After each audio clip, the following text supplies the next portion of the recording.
Hello viewers, আসসালামু আলাইকুম। Smart way online academy পক্ষ থেকে সবাইকে স্বাগতম।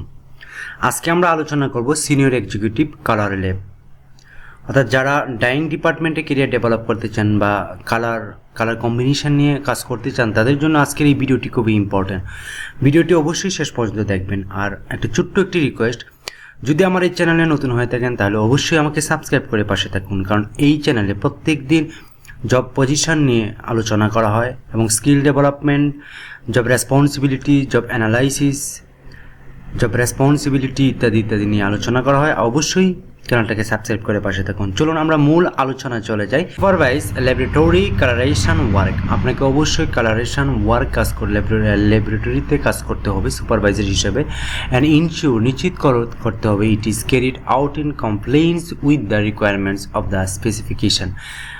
আপনাকে বিশেষভাবে অবশ্যই স্পেসিফিকভাবে কাজ করতে হবে, কালার নিয়ে কাজ করতে হবে, কালার কম্বিনেশন নিয়ে কাজ করতে হবে, কালার টেস্ট নিয়ে কাজ করতে হবে। Responsible for all technical issue regarding colour test, অর্থাৎ প্রত্যেকটা কালার টেস্ট নিয়ে আপনাকে অবশ্যই টেকনিক্যাল বিষয় নিয়ে কাজ করতে হবে এবং দায়িত্ব সহকারে আপনাকে সেই কাজটা করতে হবে কালার ডিপার্টমেন্টে। এটা সাধারণত টেক্সটাইলের জন্য প্রযোজ্য বা ডাইং ডিপার্টমেন্টে যারা জব করতে চান তাদের জন্য আজকের এই ভিডিওটা খুবই ইম্পর্টেন্ট। আর ডাইং ডিপার্টমেন্টেই সাধারণত কালার টেস্টটা করা হয়, কালার ফিক্সড, তারপর কালার ব্লিডিং এক্সেট্রা নিয়ে সমস্যা নিয়ে টেকনিক্যাল বিষয় নিয়ে আপনাকে কাজ করতে হবে। এজ এ সিনিয়র এক্সিকিউটিভ হিসেবে অবশ্যই কালার সম্পর্কে বা কালার কম্বিনেশন সম্পর্কে ধারণা রাখতে হবে। Planning and implementation on quality, অর্থাৎ আপনাকে প্ল্যান করতে হবে এবং সেটাকে বাস্তবায়ন করতে হবে 100% কোয়ালিটি সম্পন্ন। কস্ট অ্যান্ড কনজামশন ম্যানেজমেন্ট, আপনাকে অবশ্যই কস্ট নিয়ন্ত্রণ করতে হবে, কনজামশন নিয়ন্ত্রণ করতে হবে। টোটাল ম্যানেজমেন্টটা আপনাকেই করতে হবে এজ এ সিনিয়র এক্সিকিউটিভ হিসেবে। Manage colour development of lab tips new sample, আপনাকে অবশ্যই ল্যাব টিপে কালার ডেভেলপ করতে হবে, নতুন নতুন কালার নিয়ে আসতে হবে, কালার কম্বিনেশন নিয়ে আসতে হবে এবং নিউ স্যাম্পল ক্রিয়েট করতে হবে, মেক করতে হবে। এজ এ সিনিয়র এক্সিকিউটিভ হিসেবে আপনাকে কালার ডেভেলপমেন্টটা আপনাকে এই কাজ করতে হবে।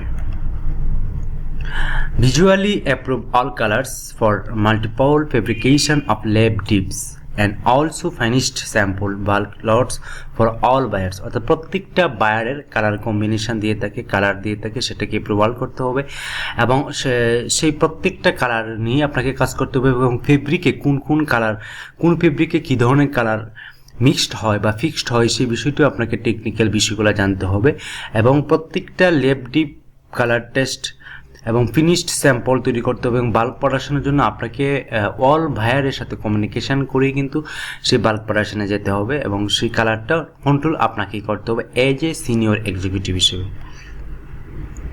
Responsible for colour correction guidelines and adjustment in recipe to colour technicians, অর্থাৎ আপনাকে প্রত্যেকটা কালার কারেকশন করতে হবে, সংগ্রহ করতে হবে এবং সেই অনুযায়ী তাকে আপনার যে সাপোর্টিং টিম রয়েছে তাদেরকে গাইড দিতে হবে এবং কোনো বিষয়ে আছে কোন কালারে অ্যাডজাস্টমেন্ট করতে হবে সেটিও সেই অনুযায়ী আপনাকে রেসিপি তৈরি করতে হবে। রেসিপি তৈরি করার পরে আপনাকে অবশ্যই সেই কালার কম্বিনেশন অ্যাপ্রুভ নিয়ে আসতে হবে বাইরের নিকট থেকে এবং কালার টেকনিশিয়ানসের সাথে আপনাকে কমিউনিকেশন করেই আপনাকে কাজ করতে হবে এজ এ সিনিয়র এক্সিকিউটিভ হিসেবে।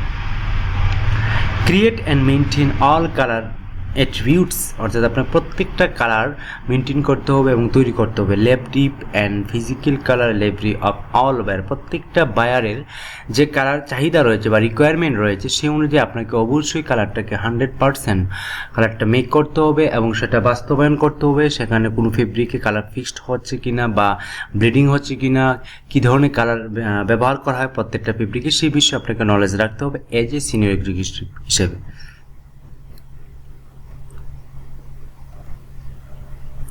Workout on daily production report, অর্থাৎ প্রত্যেক দিন আপনাকে ডেইলি প্রোডাকশন রিপোর্টটাও আপনাকে আপডেট করতে হবে। মান্থলি ডাটা অ্যানালাইসিস, আপনাকে প্রত্যেক মাসের ডাটা অ্যানালাইসিস করতে হবে, প্রবলেমেটিক ফাইন্ডিং করতে হবে এবং সেখান থেকে কীভাবে উত্তরণ হওয়া যায় সেই বিষয়েও আপনাকে অ্যানালাইসিস করে আপনাকে কাজ করতে হবে, কালার ডেভেলপ করতে হবে।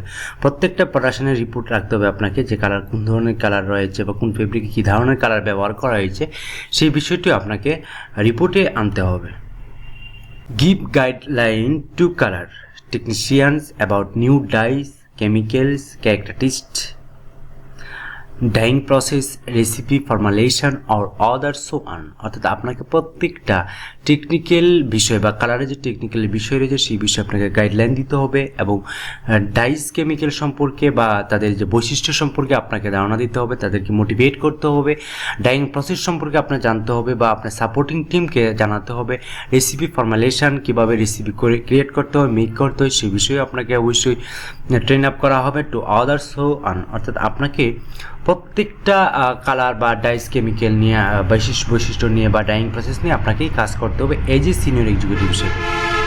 Find out root cause against any file, make corrective and preventive action to save process loss. অর্থাৎ আপনাকে অবশ্যই প্রসেস লসগুলোকে অবশ্যই রিমুভ করতে হবে এবং কোন ধরনের কালারে কী ধরনের সমস্যা সেটি খুঁজে বের করতে হবে এবং রুট লেভেল থেকে আপনাকে কাজ করতে হবে।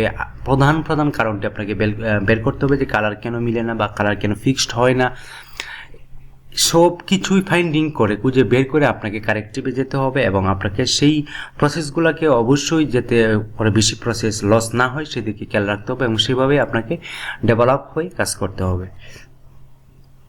Maintains liaison with merchandising department for new shade development or lab dip. অর্থাৎ আপনাকে মার্চেন্ডাইজিং টিমের সাথে আপনাকে কাজ করতে হবে, ডিপার্টমেন্টের সাথে কাজ করতে হবে। নিউ যদি কোনো শেড থাকে বা কালারের কম্বিনেশন যদি নতুন বাহার কোনো দিয়ে থাকে সেই হিসেবে আপনাকে মার্চেন্ডাইজার থেকে আপনাকে অবশ্যই কমিউনিকেশন করে সেগুলো আপনাকে সলভ করতে হবে। Ensure on time submission, on time approval, counter PP it to maintain the bulk order smoothly. আপনাকে নিশ্চিত করতে হবে প্রত্যেকটা উদ্দেশ্যকে প্রত্যেকটা অর্ডারের ডেলিভারি ডেট যাতে মিসড না হয় সেই ক্ষেত্রে আপনাকে অবশ্যই পর্যাপ্ত পরিমাণে হার্ড পরিশ্রম করতে হবে এবং অন টাইম অর্থাৎ টাইমের ভিতরে আপনাকে অ্যাপ্রুভাল নিয়ে আসতে হবে। দেন আপনাকে কাউন্টার পিপি করতে হবে। পিপি বিভিন্ন ধরনের পিপি হয়ে থাকে, প্রত্যেকটা পিপি নিয়ে আপনাকে কাজ করতে হবে। কাউন্টার পিপি, তারপর সাইজ পিপি, এক্সেট্রা পিপি রয়েছে। পিপি বিষয়ে আমি একটি ভিডিও দিয়েছি, অবশ্যই ভিডিওটি দেখে আসতে হবে। দেন পিপি কমপ্লিট করার পর অ্যাপ্রুভ এনে আপনাকে অবশ্যই বাল্ক প্রোডাকশনে যেতে হবে। অ্যাজ এ সিনিয়র এক্সিকিউটিভ হিসেবে আপনাকে এই ধরনের দায়িত্ব বা রেসপন্সিবিলিটি পালন করতে হবে। Carry out any other jobs against by the management. অর্থাৎ প্রত্যেকটা কাজের বা প্রসেসের আপনাকে অবশ্যই রিপোর্ট করতে হবে। আপনার বস বা টপ ম্যানেজমেন্ট যারা আছে তাদের কাছে অবশ্যই আপনাকে রিপোর্ট করতে হবে। দেন ফাইনালি আপনাকে ওভারঅল আপনাকে কালার কম্বিনেশান নিয়ে আপনাকে বেশি কাজ করতে হবে। ডাইং ডিপার্টমেন্ট নলেজ রাখতে হবে, আপনার কম্পিউটার নলেজ থাকতে হবে, সফটওয়্যার নলেজ থাকতে হবে, আপনাকে টেক্সটাইল বিজি হতে হবে। আপনার এই সিনিয়র এক্সিকিউটিভের বেতন প্রায় আপনার 26-25 হাজার টাকা হয়ে থাকে প্রত্যেকটা ডিপার্টমেন্টে। যদি আপনি ফ্রেশার হিসেবে জয়েন করেন তাহলে আপনাকে 25-26 হাজার টাকা আপনাকে মান্থলি স্যালারি হিসেবে ধরা হবে এবং আপনার অবশ্যই টেক্সটাইল ব্যাকগ্রাউন্ড থাকতে হবে, টেক্সটাইল বিজি, অ্যান্ড আপনি কম্পিউটার ভালো ধারণা রাখতে হবে। আপনার ডাইং সম্পর্কে বা কালার কেমিক্যাল সম্পর্কে অবশ্যই পর্যাপ্ত নলেজ রাখতে হবে। সো ভিডিওটা এতক্ষণ দেখার জন্য অসংখ্য ধন্যবাদ। আজকে এই পর্যন্তই। ভালো থাকবেন, সুস্থ থাকবেন। আল্লাহ হাফেজ।